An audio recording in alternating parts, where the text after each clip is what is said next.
Morning, welcome back. I am back from Southeast Asia and also getting over a cold right now. That's why my voice sounds like an AI Squidward. But it was so freaking hot there, I probably left behind a clone of myself made out of sweat. A very nice place though, would definitely go back. So we tend to see a lot of bad stuff during our gradually increasing screen times of 15 hours a day. Thankfully, there are nice moments that make you think maybe humanity isn't doomed after all. Saved a random dog on the street that was about to have a meet and greet with the dog from Air Bud. That's pretty amazing. Gave a goldfish a new lease on life after randomly finding it on your front lawn. You can't write this stuff. The internet as a collective has done some pretty cool things. Now with a few clicks and clacks on a keyboard, we can turn the things we do into content. Makes us feel all warm and fuzzy when someone shares a wholesome good deed. Unfortunately, that feeling only lasts 0.01 second, cause we're not allowed to have nice things. With public posts comes a comment section where people will yap about anything. The term main character syndrome has been used a lot, where someone will act with zero self-awareness and will force themselves into every situation that doesn't involve them. Like some sort of green-haired shonen protagonist. Something smells good in there. What is that? We see this type of behavior manifest itself in comment sections. Apparently no one can have unique experiences without angering someone. Being more inclusive in today's society is generally a good thing, but you can't include everyone in the world unless you're talking about, I don't know, breathing. Watch someone comment, "Actually breathing killed my family." Oh, oops. Thanks to Androids and Apples, having constant access to content 24/7 is causing this what about me effect. Whataboutism, as I've seen people call it. Well yes, algorithms have evolved to be our second brain by feeding us content we're interested in. But that doesn't literally mean every single thing is meant for you. I know the world doesn't seem that big because we only interact with 1 to 10 people a day, but the human race is quite large, with a lot of different personalities and opinions. That's my opinion! Like how many people are actually alive right now? 1 million? That's a pretty big number. The what about me effect basically combines individualistic culture with being chronically online. And it is rampant on TikTok. And I feel like it's very easy to write it off as like a lack of common sense or critical thinking, but I don't think it's that. So before I continue, I am going to explain what this actually is. The what about me effect is when someone sees something that doesn't really pertain to them, or they can't fully relate to, and they find a way to make it about them, or try to seek out certain accommodations for their very nuanced, personalized situation, instead of recognizing that maybe they are just not the target audience for that thing. If everyone is supposed to be a main character, wouldn't that lead to everyone becoming a side character because of oversaturation? If there aren't any NPCs in the world, then a protagonist can't exist. It's very easy to act like you're the only person that matters when leaving a comment. The leading cause of angry internet mobs is when tons of people try to interject themselves into a situation, emotion first. There's a tendency we seem to have online. We act right away without taking the time to look into something. And if you make a little oopsie, just say sorry, after causing a cute little path of destruction. Oh. Those scenarios where I talked about regular civilians saving an animal's life and then posting about it on social media are based on a true story. And it ended up with them getting criticized and having all their personal information leaked. Oh yikes. Well, good thing we have Surfshark to prevent that from happening. A virtual private network that keeps you safe online no matter where you are. So why use a VPN in the first place? Well, it's like wearing pants with pockets, gotta specify that. If you don't have anything protecting your private information when you go outside, you're gonna be carrying all your important stuff for all to see. One of my top 50 inconveniences is having to connect to sketchy public Wi-Fi when traveling abroad. Feels like I'm jumping into a pit of lions with no protection while wearing the Lady Gaga meat dress. Surfshark uses top grade encryption to hide your data, so hungry, nosy people won't be able to peep on what you're doing. And with one subscription, I can protect every single one of my devices. Talk about bang for your buck. You ever think, why is content only available in specific countries? In this day and age, come on, don't you want the views? Saturday Night Live is a guilty pleasure of mine, especially when there's a blonde girl singing about coffee on there. I have a hard time rewatching old episodes since I live in Canada, but when I hop into a US server, I can watch all the episodes on YouTube. I'm also planning on doing more traveling this year. Using Surfshark's cookie pop-up blocker when browsing through airlines has been a game changer for getting me the best deals on flights. If you want to test out Surfshark, they have a 30-day money-back guarantee, so you can try it out with no worries. Click the link in my description for 4 months free. You might have heard about how the kids in school nowadays aren't able to read properly. It was sort of a funny meme at first, a concerning and upsetting one, we can clearly see the effects of that now in full force. There are a surprising amount of people that lack basic green eggs and ham reading comprehension skills. I never thought about this until I saw someone speak about it. When you consume a piece of media, you should be able to look at it and understand who this piece of content is for. Common sense just put in their 2 weeks notice and left us with fried brains. Part of reading comprehension is being able to infer the intended audience of a piece of text without the author telling you directly. Did you know that you're supposed to be able to do that? You're supposed to be able to engage with a piece of text and say, I think the intended audience is blank. You are not supposed to need clarifications at the beginning of a text saying, now obviously I'm not talking about A, B, C, and D. You're supposed to be able to figure that out on your own, right?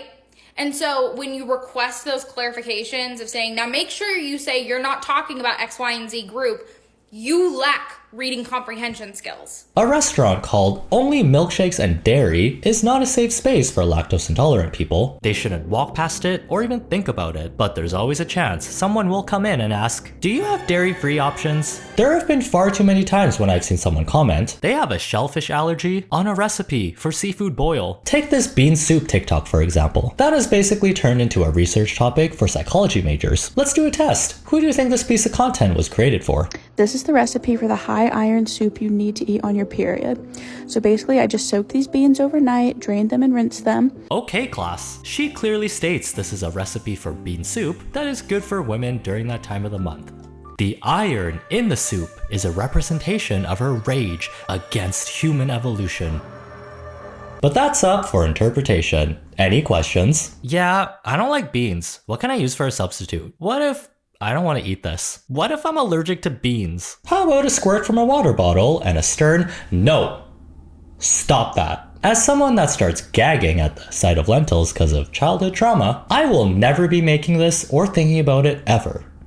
But I will eat an order of chilies from Wendy's. You know, just because you don't like something doesn't mean that no one else can like it. There are plenty of people who would happily eat this cauldron of farts. Sorry, there's nothing wrong with being gassy. It was just my first thought after seeing all those beans in one sitting. The release date for this bean soup event was almost a year ago. Most of the comments now are people making fun of the previous comments, where people actually said things like, I have IBS, so I can't eat beans. Or, my entire family has a neighbor with IBS, and they do not like this. I've noticed that this happens a lot with food content. You guys are gonna love me for this one, but let me show you how to make the easiest, creamiest homemade ice cream. Not one, but 3 different ways. That looks pretty good. It is way too creamy for an ice cream. Is there a way to make it as heaviest like the one outside? The food literally has cream in the name, bro. It's not milk soup. This is insanely creamy, you guys. Popular content creator Emma Chamberlain, well known for having a coffee brand and consuming caffeine, posts video of herself making a cup of matcha. Of course, there's gonna be a comment where someone mentions they don't like matcha and other miscellaneous problems they have with this video.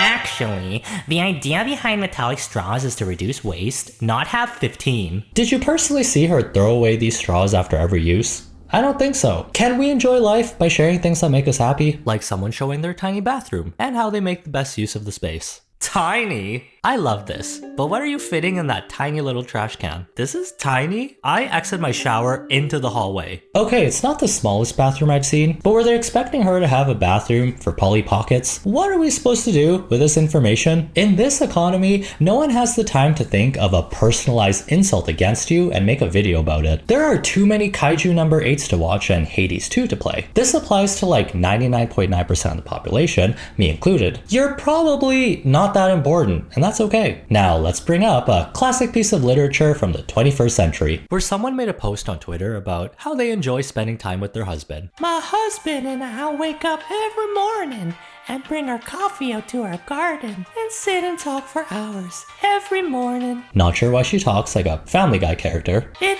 never gets old, and we never run out of things to talk to. I love him so much. Aw, isn't that wholesome? I do find posts like this cringe as an emotionally stunted person. At the end of the day, this isn't affecting me, so gonna keep scrolling on to the next thing. Not so fast. Not on my watch. Not on my watch! It's actually time to get in there and make it about you. For some strange reason, this post awakened a comical amount of resentment within the townsfolk. This is cute and all, but did you think of all the people who wake up to work grueling hours, wake up on the streets, alone, or with chronic pain before posting this? You should be mindful next time before bragging about your picture-perfect life. You might upset someone. For hours? But what if we weren't inherently wealthy and have to work and stuff? Lol. I wake up every day with chronic pain, tarsal tunnel syndrome, and wash my OCD medication down with an iced oat milk latte. But whatever. Potato.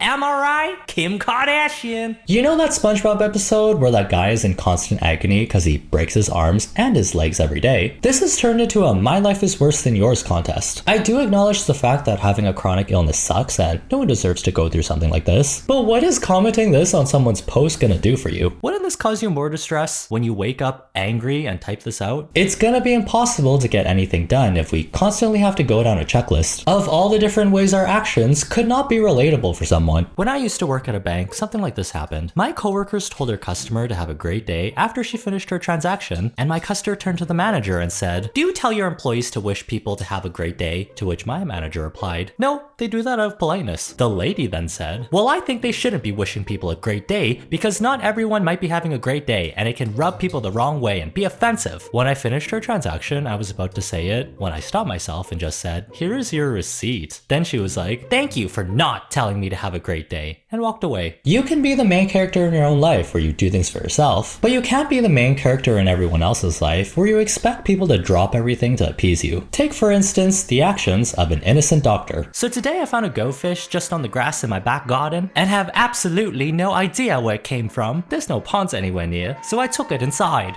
I feel like that was like 20 different accents. Where even is Newcastle anyways? You know, even though a freezer drawer full of tap water is not the ideal home for a fish, it sure beats a grassy lawn full of bugs and oxygen everywhere. He did the best he could in an emergency situation. And beggars can't be choosers. What did this fish expect? A stay at the Four Seasons? Obviously he wasn't prepared to adopt a goldfish out of nowhere, as most people are. Who has a fully furnished aquarium sitting in their house in case a goldfish materializes on their lawn? This guy went out of his way to quickly buy a tank so the fish would have more space to swim. It's been named Alice, and now she's chilling on some mid-century modern furniture while breathing, and everyone lived happily ever after. Objection! You're not allowed to post your good deeds unless you do everything with 100% accuracy. The internet has turned on a man who saved a goldfish left on his lawn. And I've never seen a title so first world problems coded. You can remove the big bushy plant for more space. That guy will need at least a 20-gallon tank. That's the pond variety, so it's not going to be happy in a small space. Did anyone ask the fish? I don't think it would have rather stayed outside shriveling up on the lawn. This scenario for Alice is some S-tier luck. There are people who would have given this fish a nice hot bath in a pan full of oil.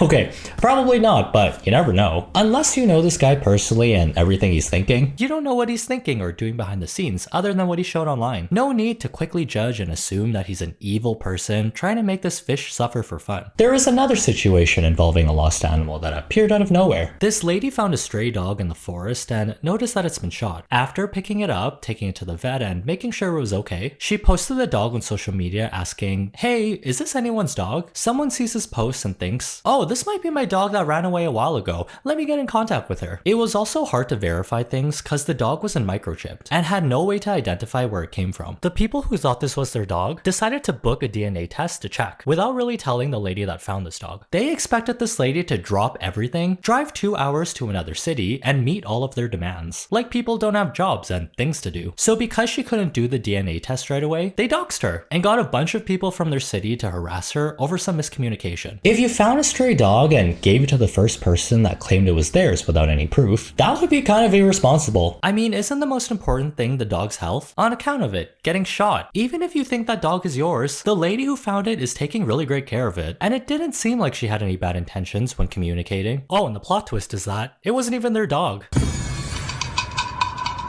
Only in this day and age, you become the villain for being a good Samaritan. This situation became 200 times worse because of people involving themselves without hearing both sides first. I think I was like really triggered by all of the hate and